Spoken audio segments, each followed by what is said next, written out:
when I listen to your music, I can hear a young man who's hopelessly in love with life. So, can Yeah, you that's one way elaborate to on look that? at it. Who is Ritviz? What are you about? That's a very interesting observation, I think. Um, I wouldn't.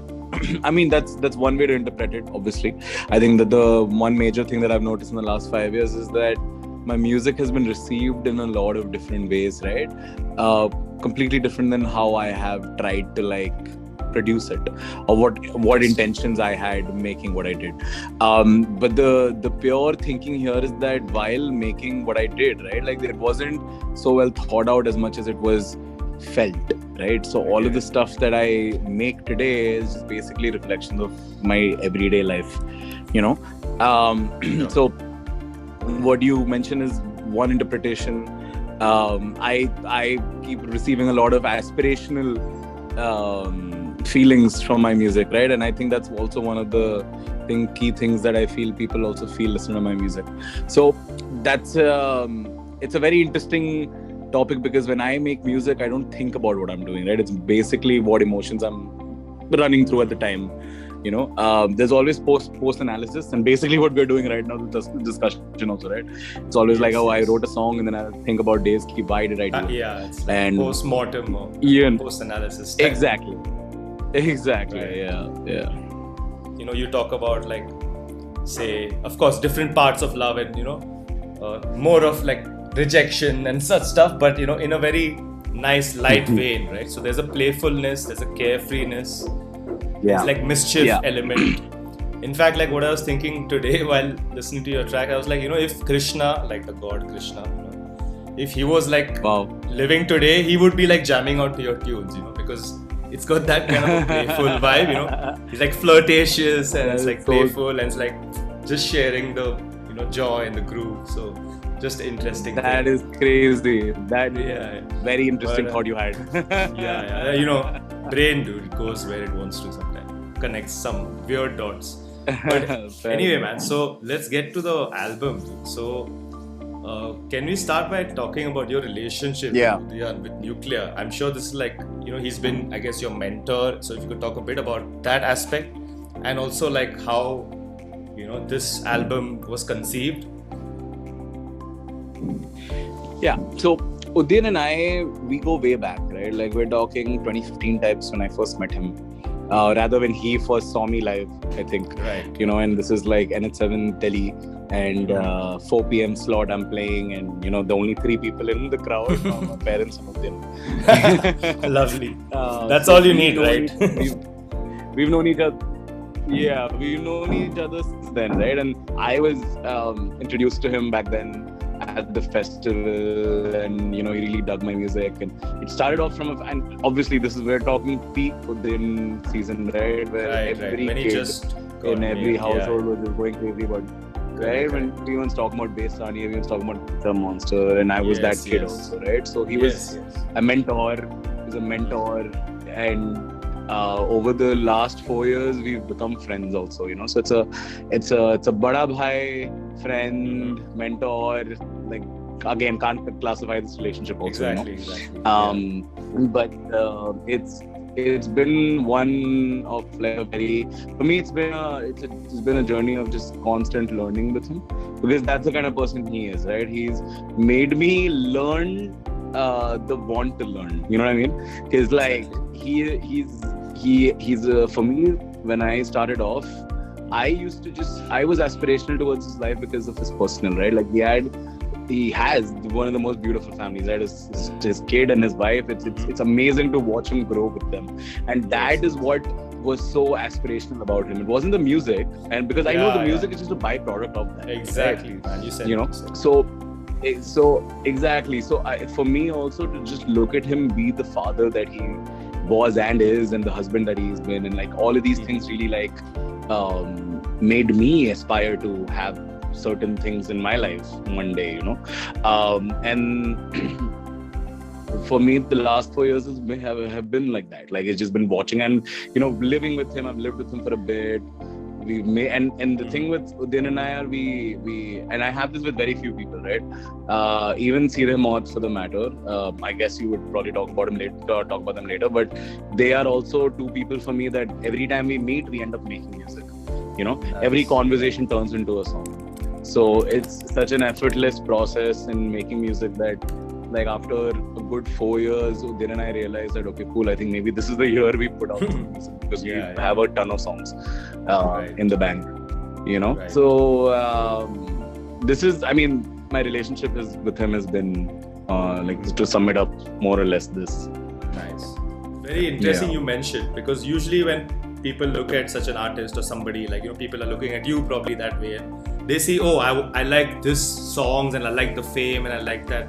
I like the hits they get, and I want that. But you looked at him and you were like, oh, I like the life. I like the life energy and the family and the, you know, that aspect of the person. You know, you saw that. That's a very, very crucial thing. You know, in fact, that's why I kind of do this whole thing, to talk to producers, because it's like, I wish, you know, people would talk about this stuff more. And you know, for all the 20-year-old producers coming up, you know, if they had the right direction, you know, like I'm sure we wished we had been since, you know, much younger. It's like, I'm sure we could produce so many great artists and musicians and producers and, you know, people, you know. So that's a very, very interesting point. What you mentioned, what you're drawn to. Absolutely, right? Sanjay. I think exactly. I think people are just like too influenced by the peripherals that come along with the music, the content that you produce, right?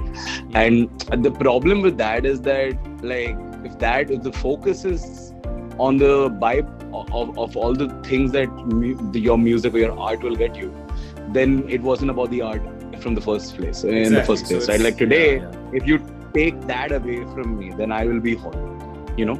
Like, if the one thing today, and I hope, like, I'm very grateful for wherever I am because of the people who, like, you know, care to listen to me, and I couldn't be more grateful, right? But if I were today to, like, go through this, is okay, so I'll actually elaborate more on this if you don't mind. I'll actually talk about this a little bit, because this, it's interviews, bro. You can elaborate as much as you like. Yeah, I mean, this is, I don't know if this is part of your question or not, but I'm just gonna go for it, right? No, go for it. I'll tell you why I brought this up, right? So one of the things that I started doing about, like, 2 years ago is that I started to separate my personal from my professional. And I'll tell you why I did this, because like I said, like, today, if I go through a creative block, I completely forget who I am without my music, you know?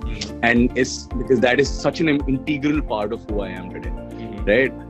And 2 years ago, I faced a very massive block, right? Which made me question a lot of things about me.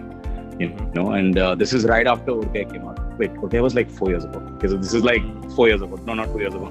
right. Yeah. Right, and this is post Nucleya, and right, the song has gone out, and I have, like, Jeet lined up, but I was going through a massive block, right? And it was now that I look back to it, it was very important for me, because that's when I realized that I need to separate my music self from me, because till that point, my identity was music, right? So why I'm talking about this, because it's boon and bane, right? Because, like, that is who I am. If you take music away from me, then I don't know what I am, right? So that's what I started to build about 2 years ago, and now, I mean, I feel like my professional self really reached some height, and my personal was still a baby, you know. So I'm still building my personal. The only reason is because I think music making process is the biggest thing in my life, and I'm trying to, not saying I can ever change that position, but also support it with other things in my life, so I don't completely, go hollow if I'm not able to make music.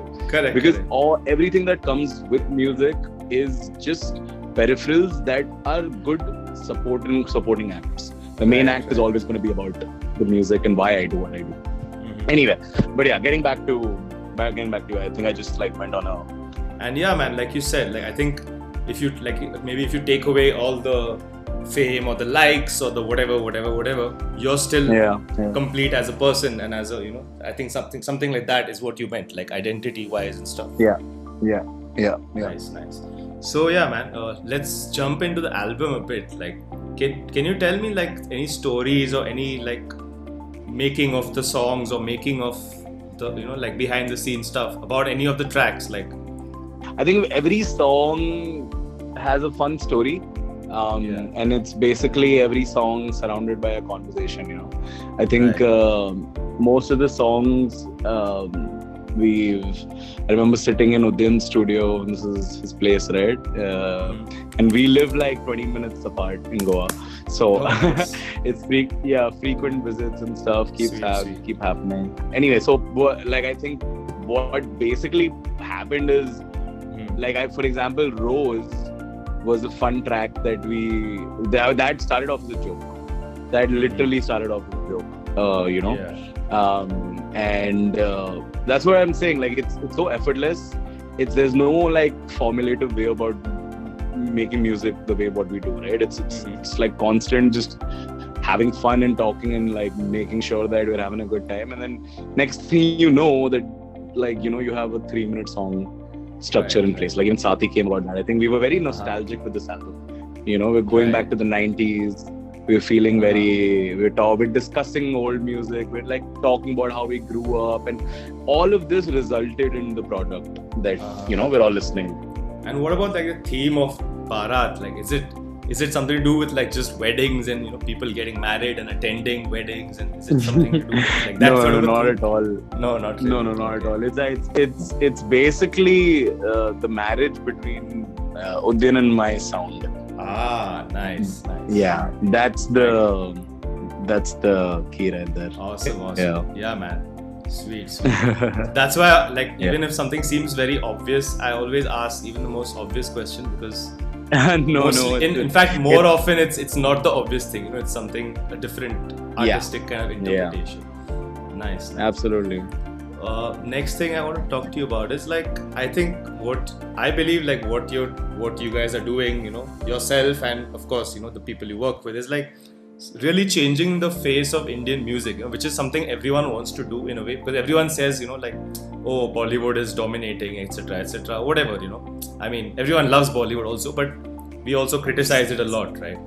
I would feel like what you're doing is kind of changing the face of Indian music, with technology, as a producer, as an independent artist, not being in the usual system. So did all this happen sort of subconsciously or consciously from the start? Did you realize that, okay, I want to do something different, or I want to do this, or did you have any tangible goal of that sort, or any desire, I want to impact Indian music or electronic music or in any way? So the yes and no. I feel like when I was in my teens, I don't know if I looked at just our Indian sphere in general. I looked at the music that we were consuming back in 2007, 2008, right? And that's your VH1 Top 40 and just what all of us were listening to, right? In general, when we were obsessed with Linkin Park and the surface level music that every kid was listening to. And I remember back then feeling the need to bring something to the table, I felt that at a very young age, right? And now that's something that probably stayed in my subconscious, but there was no conscious effort that I planned out. Okay, I need to do this. Correct. But I did feel like there was a void I felt I could fill. There's something that I've always something you had to offer. Yes, I always felt that. And then it just became about producing the kind of music that I really, really like and really, really want to do, right? And I think over now a period of making music for 10 years, when I look back to what I've done, I've realized that even when I was pulled towards electronic music and the few genres that I was obsessed with just in my formative years, I realized that I wasn't able to replicate, right? Even if I wanted to. I think that's something that I was not able to do, and I used to sometimes get mad also that, oh my god, I really want to produce a house track or follow rules, and I think that's one thing that I'm extremely bad at, right? Which now when I look back to is, okay, cool, that worked in my favor, right? Because it helped me establish my sound. Your own sound. What started off, exactly. So it started off with me being very poor at following rules. I feel you, man. Yeah, but not being able to be someone else. Yeah, Exactly. And not even realizing that subconsciously I was only trying to build something, right? Yeah. And like when I look at it from a distance, this is what I see. And in the 10 years of like being influenced by Indian classical and like, you know, Western hip hop and top 40 or anything and everything. Whatever, everything. Been in, yeah, anything. You know, yeah. Even the stuff you don't like, probably, right? Sometimes. Probably, exactly. Yeah. Influences are of all. And today, it's become about the fact that, okay, cool. This is where I'm at right now. And I only want to continue on this journey, right? Like, I feel like it's not even the beginning. It's like, I'm still it's still in stepping stones. And it gets extremely hard also sometimes. And it got a little hard a year, 2 years ago because like this is all new to me also, right? Like when you suddenly have an audience, you have people who start expecting something from you. It's very hard to also like look away and keep doing your own thing. Yeah, it's like your best nightmare kind of situation, right? You know, everyone wishes that you have a million people listening, but if they're listening, like, okay, now what? You know? Yeah.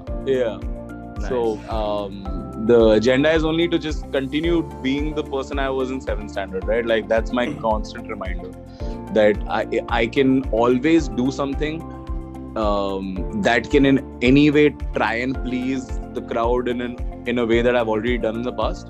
But if today, say I do something that might not adhere to my audience today, can actually bring me another audience tomorrow, you know? So in the hopes of that, I will continue to evolve and do things that might not look a certain way or look a certain way. That's something that I can't help. That is consequences of actions that I have to take because that will help me reach to point B. Like if I'm at point whatever A right now, you know. So yeah, it's such a constant journey, and I think it's only. I just hope that it continues. That's my only thing. For sure, man. Yeah. From here, next, let's go to like talking about your sound, right? I mean, it's fun to describe the sound and all that. That's fine. That's more of marketing, and I don't do it as marketing. I like to describe people's sound as a poetic thing, you know, like sort of. But let's talk about like your influences. I think that would, you know, like help me understand more about, you know, how your sound formed, right?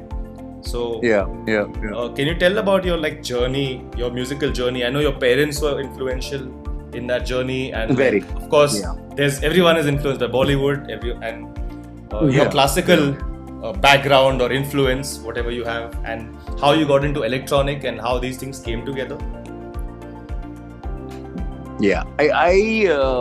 For me, my mom is, I think, probably the biggest influence in terms of just an everyday source of energy, if I have to sum it up, right? Because I look up to her, and I always like mentioned this in a lot of interviews in the past also. It's always been like mom being around me and nodding her head, which gives me validation, right? Like it's intense because she's like 1,000 times more creative than like I probably ever will be. For sure, you know? For sure.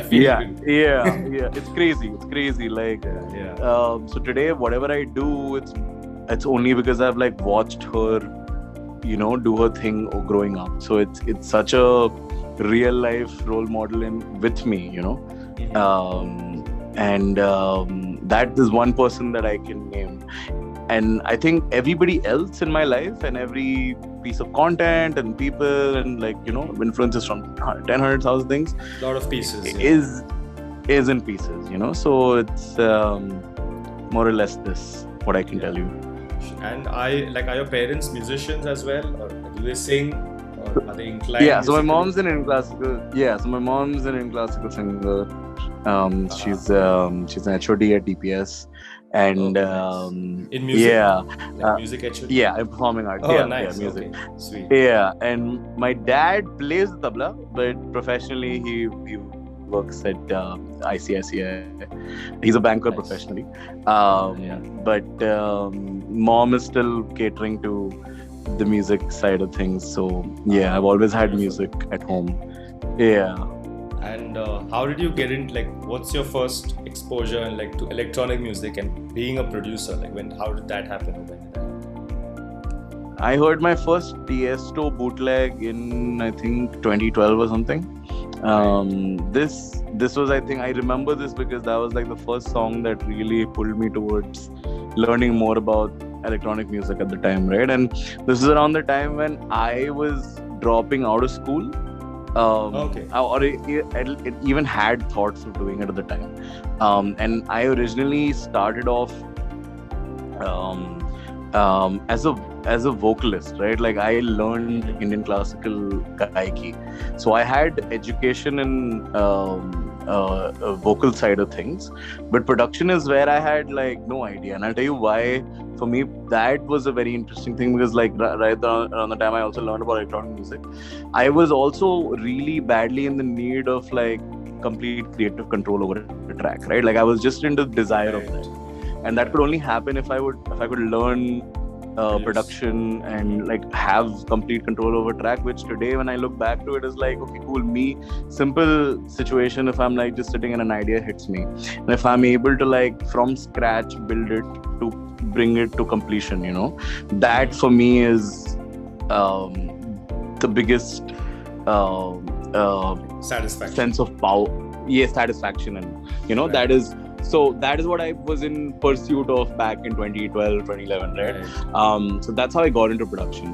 And I remember YouTube being the guru. Of course. Right? Still is. Yeah, still is. And that's how it started.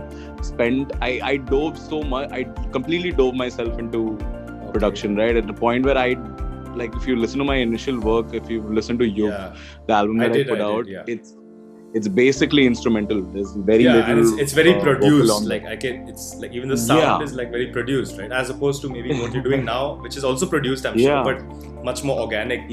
Songs you make. Now it's reached a point where it's become a mix. What is funny is that the first 1 or 2 tracks that I had made were a good mix of my instrumental expression and my vocals, you know.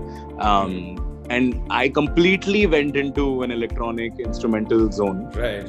Then ended up with Ud Gaya. I think I came back to finding a mix between the two, you know. And today it's, I think, a fair share. I honestly don't look at my vocals also as like me, I'm singing. I look at that also as an instrument, right? For me, it's every section of a song is just like an instrument, like I'm a conductor, you know. And I treat music like that. So yeah. Right. And like, at what point did you when did you become comfortable with finding the place for your vocals with production and everything else? Because like producers usually they produce tracks for singers, like, you know, vocal trance and stuff, you know? So like, was there a curve in like learning curve, or like just being assured of yourself that man, I'm going to sing on my own tracks? Like, was there some kind of process or journey in that sense? I don't know what really like pushed me. So that's the thing. A lot of people actually think that I only started using my vocals later.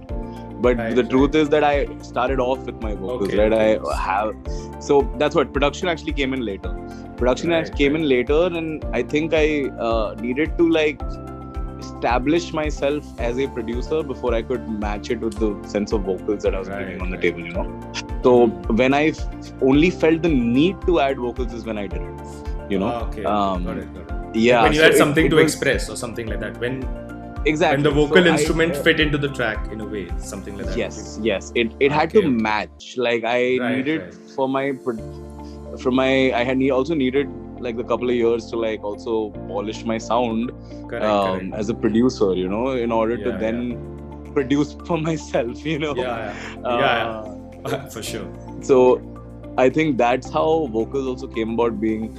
And for me, I purely looked at my vocals as probably the purest way of expressing a thought, right? For because sure. Today, if I go to a singer and the thing is, I've actually not done it so far, right? It's a process to first be in sync with somebody so much that you can correct. like it is still I feel like it's still a process to like express those same thoughts, even though you might have the most skilled musicians out there, most skilled singers, but wo thought aaya mujhe, like I felt those things.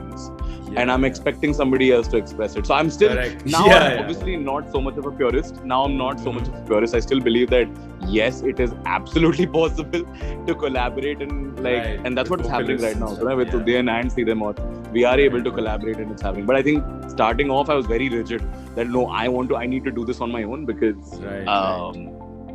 So all of those things were circling in my head back in the day. Nice. I mean, the reason I think I kind of like asked that 2 times, redundantly, but what I was trying to search for, like, is because, like, your take on, the mix between, like, your classical singing, your background, and then the EDM sound, and then it's not just like, okay, broadly you would call it EDM, but there is a very specific sound that you have, So the way I see it, like, if you got a proper classical vocalist to sing your track, it would not be that as carefree and as playful. That's what I was trying to express. Absolutely. Right? Like today I could get the most skilled singer, but that's the thing, right? It's not about the skills you have. It's about how well are you able to express the emotions inside of you, right? And that for me is the most important thing of a song. If that is not happening and skills are being showed off, then for me that song is meaningless, And we're also in a country that like completely only like applauds skill, because that's something that virtuosity, I guess, right, in a way. Like virtuosity. That's something that you can learn. That's something you can learn. That's why, and we're a country of followers, right? Like we have very few people who lead. True. So, in that sense, I always believe that when I look for something, even when today, like I care about people and like the music that I listen to, it's basically all the stuff that moves me and like touches me. Like that's literally the whole point of art, right? There is, if the minute we start trying to understand it and trying to break it apart and deconstruct out, you're missing the point. You're missing the point. For sure, man. Yeah, I totally get that. Because between us, like I've heard random people like saying that, man, like Ritviz, he's not singing classical. I'm like, I laugh because I'm like, no man, it's not supposed to be classical. Like if you listen to the sound that's the thing. I'm not trying to. I don't know. Like I think that's the thing, right? I think today what people think about my music is, it's complete like a free world to have opinions, and it's great to also see what people think. But also what that tells me is that like so many people are just missing the point. Exactly, dude. They're missing the point. Like, if you want to listen to classical, go listen to classical. Like, this simple as that. Yeah, I think we're too. I don't know what it is that our mind tells us to like be caught up in the genres of things and the rules of things. It's probably a colonial hangover, It's like we were much more like organized, not less organized, but still more effective. Like that's true, man. If Indians are not told what to do, you suddenly start losing the idea of what you're doing, right? You get losing, right? So I think people care too much about understanding something, especially in the entertainment world. In art, it sucks that like people see it this way, is because there should not be you should not come in with a lens when it comes to art, or or a surgical knife or something like that. Absolutely. For sure, man. Yeah. I mean, that's where I try to put my 2 cents, where like I notice that when you know what an artist is about, then you're more open to understand what the person is trying to do, and you don't miss the point, like you said, You were talking about Seedhe Maut, right? I think this is a good time to just, if you want to talk about like your relationship with them and like how you guys vibe and what it's like making music. Like they make a more serious brand of music, I would say. So I'm very curious to know how you guys kind of gel and make stuff happen. So it's similar to my thing with Udayan. I think again it was a very effortless thing. Like I mean I'm still a fanboy. when I initially reached out to them, because I was such a big fan. And I remember going to Delhi to their place, and we ended up writing 2 songs. And it was more of like, hey, because I like sometimes it's about this, right? Even the boys, I think, do come from a place where, okay, cool, if we vibe, if we are in a zone, we are in sync, then again, like I said, music is just byproduct, right? So I think that was one of the things that started us getting involved musically. And I don't think that like the music they put out might be a serious set of music, but they are much more than that, right? And then like stuff that I've seen on this album, and especially I think this album, there'll be a new side to Seedhe Maut also that'll come out, and a new side to me also. I think all 3 of us stepped out of our comfort zone. It is what makes it so exciting, right? Even with my album with Udyan, I think we weren't completely just ourselves. We tried to switch roles, tried to get out of wherever we do what we do. That's what makes it exciting. That's why it's fun to collaborate. And with the boys also, I think that happened. We met back in if I'm not wrong, this is probably 2017, 2018.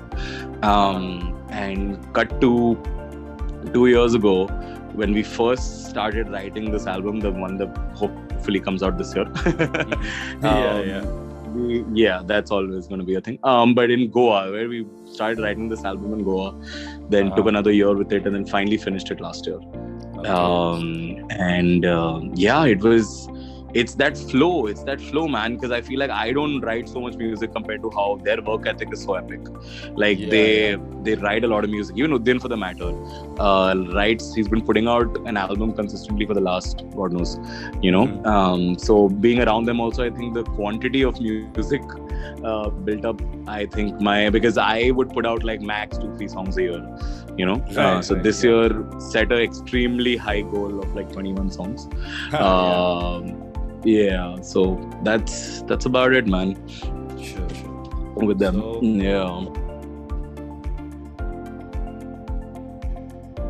Okay, this is a little more standard part of our chat, where I'm just gonna ask you to like just name a few or your most influential artists, like from classical, Bollywood, electronic, other genres.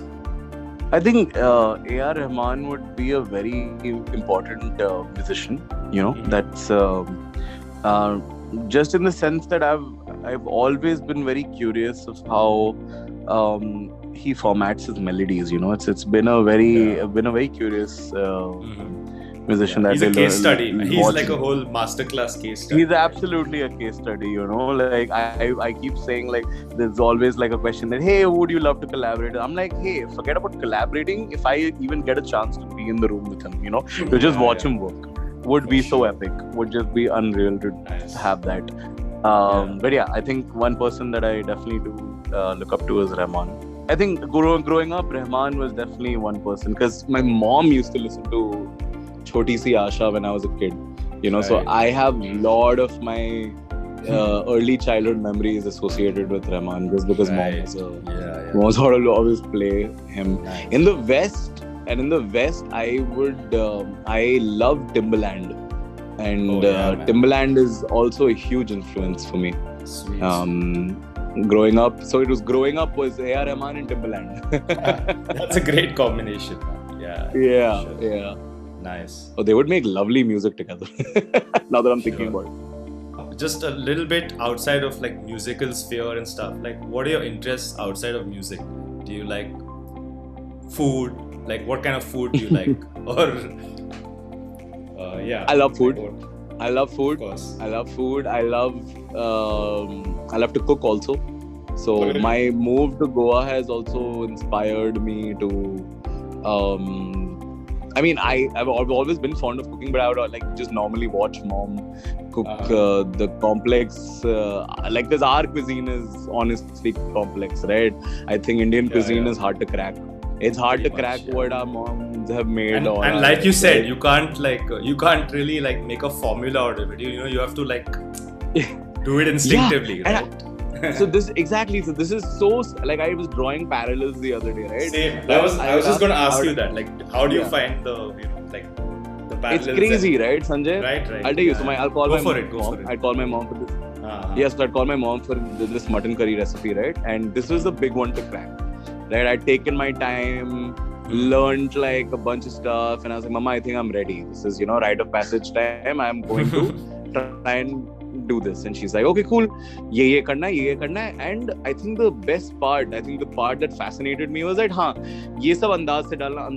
And andaz se dalna was basically what really got me thinking that yes, this is the creative aspect of cooking, right? And also creative aspect, but also I'm guessing an exciting aspect exciting aspect, and the fact that Ma's probably had such a massive experience with this that she's reached a point also that like heart set ho gaye, you know what I mean? Yeah, like Zen mode. Yeah, where I feel like that today with music a little bit, like slight bit, right? Where I'm like, okay, cool. Andaz se hats dalte hain yahan pe. Where you can trust your gut, right? You can trust your instinct. Yes. Yeah, it's so important. Like with cooking also I face that. And it's all expression at the end of the day. I feel like any and it's so I love cooking. Point is that is my favorite thing to do apart from music. And what about like sports or something like that? I have hated sports all my life. That has always worked against me growing up. I hate exercising, but that's something that I have been forced to do now. So I do that. Good. I'm sure Goa is doing you some good also in that way. Absolutely. Yeah. What a wonderful place to reside in, man. Honestly, the quality of life. And everything, right? The quality of air, which is quality of life. Right. Yeah, dude. I was in Bombay for a year and a half throughout the lockdown, and I just got to Bangalore last week, and I'm already feeling like, like 1 foot above the ground, like flying. So Bangalore is amazing. And like, what about? Are you inspired? Like, this is one thing, like of all the artists I've spoken to, no matter who it is, what style, like 90% of them say like they're influenced by nature and just being out in nature. Like, is that something that you relate to and connect with and you enjoy going out? I don't think that I care so much about nature as much as like the people around me, right? I think I think the kind of people I surround myself with is a big deal, which is more like I've basically produced music all my life at home, right? And I think a major part of that was because of my folks, and I would have my windows shut and I would like be in a dark room all day with my laptop on. That was in Pune, right? Back in the day. That was in Pune, yeah. Nice. So I don't think like I necessarily care about, because once I'm like completely into what I'm doing, I don't think the placement matters so much. Right. I also asked because you're in Goa, so obviously it's already a part of. I know it's weird. Generally. It is weird because I do have that in my favor. Correct. But maybe I do love making music here, and maybe there is a lot of nature to take part in it also, so I can't deny it also. So there is magic happening in Goa somewhere. In many ways. Yeah, for sure. The air, for me, the water, and I'll tell you, for me, I think the place absolutely is that, and I'll tell you why the place also did what it did for me was because I have lived with my folks all my life, right? And like a childhood that like it took me a while to also get about living on my own, because I was not okay with that at first, because I really just wanted to go back because I was very comfortable making music at home. That was my comfort zone. So to replace my comfort zone was a big deal. I think that also made me realize that I'm evolving on a personal level. And hence the music also then became what it became. So that's more of the reasons why I feel like now the kind of person I am today and the person that I was last year, very different, right? I think a year has been a very major for me. in terms of growing. So Right. yeah, So you moved to Goa during, like, because of lockdown or during lockdown or something like that? So this was like during lockdown, right? And Okay. I'd also sort of reached like I was slightly reached saturation point with everything, because when lockdown was initiated, I was on this goal appointment of sorts, that I'm like, okay, cool, now I'm going to produce a lot of music. I put out Thandi Hawa, Roshni, a bunch of songs that year. And towards the end of the year, I realized that, okay, this has been slightly non-stop for me, while it's supposed to be a pause for the entire world, right? Right. Is when I came to Goa for a bit. Then the boys came to Goa and we wrote the album. You know, that's when I realized that Goa is more than like a state of mind, party state of mind, right? Like, this is not a place where you just escape and like, it's actually a great place. Right. And I guess the party part is just like a facade, you know, which people get mostly lost in. But yeah, exactly. Like, I feel like from the big cities to come to Goa is also about like the fact that, okay, cool, it's a bit of like an escape from your big city life, right? And I also know that for a lot of people, Goa is not the city, right? Because this also is an acquired situation, which I think it took me about a day to realize that I need to stay. Acquired situation, that's right. Because I mean, for 90% of, you know, the urban world, Goa is like the place where you go get wasted on December and, you know, like that. So Absolutely. If you can tap into the, you know, the real deeper place, then so that's the pro tip from you as well, right? Like how to make good music. So you mentioned about like dropping out from school or something. Yes, I dropped out in 11th standard. Oh, sweet. And how were you so sure that time, like, I want to make music, or was it just like I want to get away from school and do something else kind of thing? I was sure about this in 9th standard. Wow, that's cool. I mean, everyone is sure about it, but nobody does it. You know? So that's really cool that you actually took control of your life. That your folks allowed you to drop out also. Exactly. So I was extremely blessed with the folks that I have, right? That number one, absolutely that they allowed me. But second, I don't think I was a big fan of the system anyway, right? I think, especially for creative people, that's something that I mean, we're literally talking about our Indian education system, which is probably anti to the people who are academically profound, right? Like, so imagine creative individuals, right? This is just like this jail. It's exactly. It's like, I was just thinking today, like, you know, like how the system was like, it's like 90% theory and 10% practical, you know, but the world is ulta, right? The world is ulta.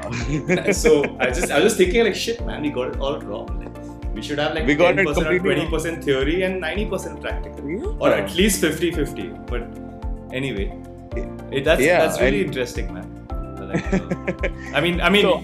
Once you make it successful, then I guess it's a success story, right? But I'm sure you went through a lot of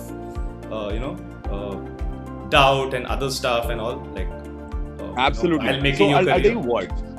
So what's really epic, and what I think the only thing that I feel like even today when I look back was in my favor were my folks. You know, because yes, I was working 16 hours a day, and I bet there are more kids in 9th standard also working probably more than what I did, right? But I know that I was giving all my time to music, and that's something that I remember. You mean like already from 9th grade? Yeah, absolutely. Even earlier. I think I was obsessed with. I was making music, like it was an obsession, right? So I know my folks did see that. They watched me work the amount of time I gave them. But I think the bigger picture they built, that I keep telling them, is that you guys literally entailed that trust in me, right? I did not have to prove it to you. I didn't look for your validation at any point that, okay, mom, dad, like, you know, that, if you think about it, is a big problem in our country with people who are very academically profound also, right? Where it's always become about like, what are we doing for ourselves and what. So it for me, it was like the biggest thing that could have been given to me at that time, right? Where my folks I'm 18 years old and I have made up my mind, and and the thing is, it was never like a fight at home, right? Because like from a very early age, like mom, dad and I had a very transparent communication, right? So it's not like this was news to them, right? It was probably years of me telling and they're talking about the fact that, okay, cool, yes, this is something that I hate, and I'll tell you why I hate it, right? And the reasons what I had for what I had, and they believed in the things that I cared about. And I think just knowing that, and I remember telling my mom when I was like 19, saying that, Ma, this is not happening for another 10 years, right? And my folks said, right, dude, you are staying with us, you're making music and you're doing your thing, that's all that matters.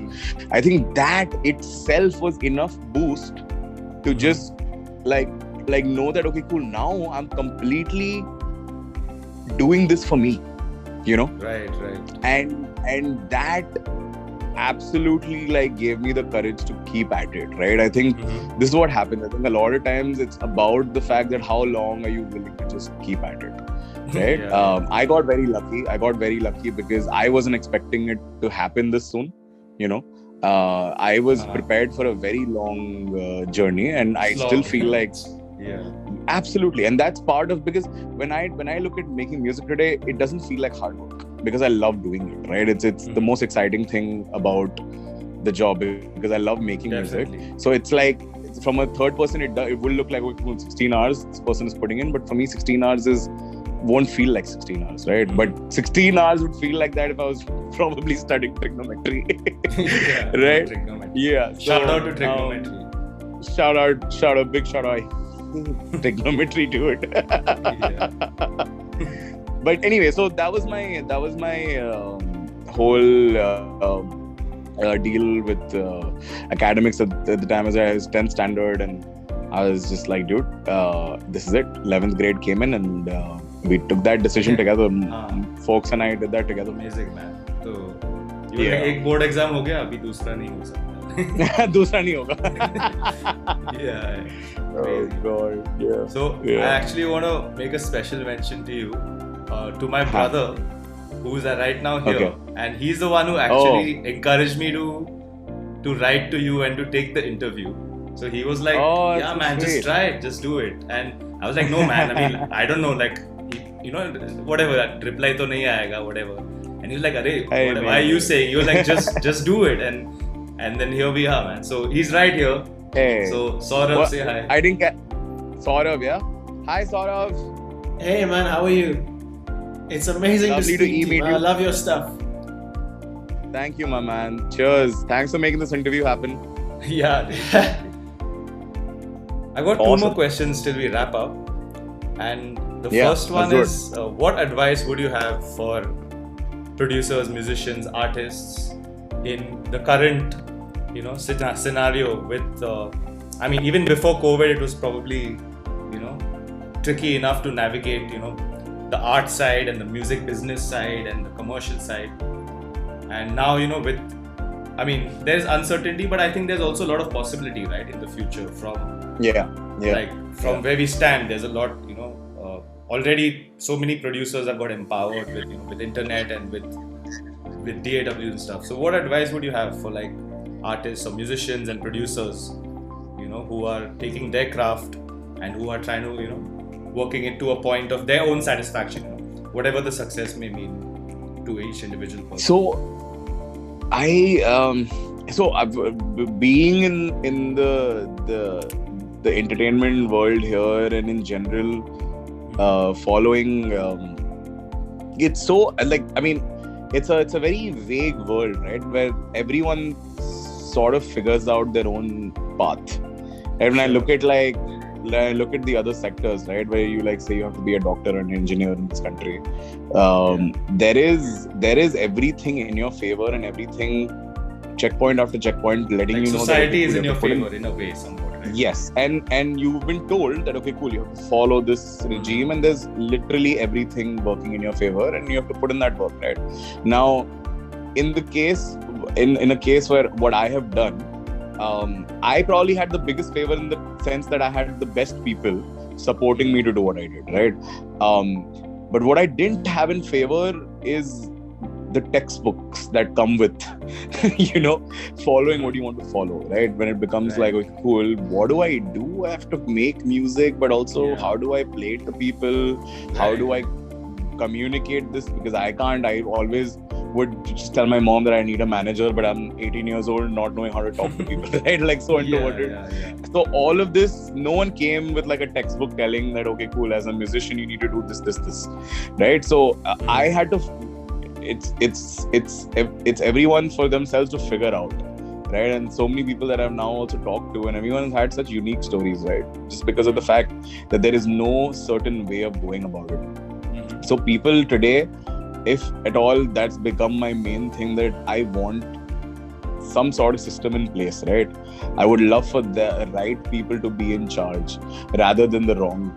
When I say wrong, I only mean wrong in the sense where I don't think the center was ever like people who center the art, Right. I want people of those caliber to be in the positions that we actually don't have today, so that's always been a thing for me. So what I would like, I feel like if the tables have turned for me, I only want it to be better for the people who are coming up now, right?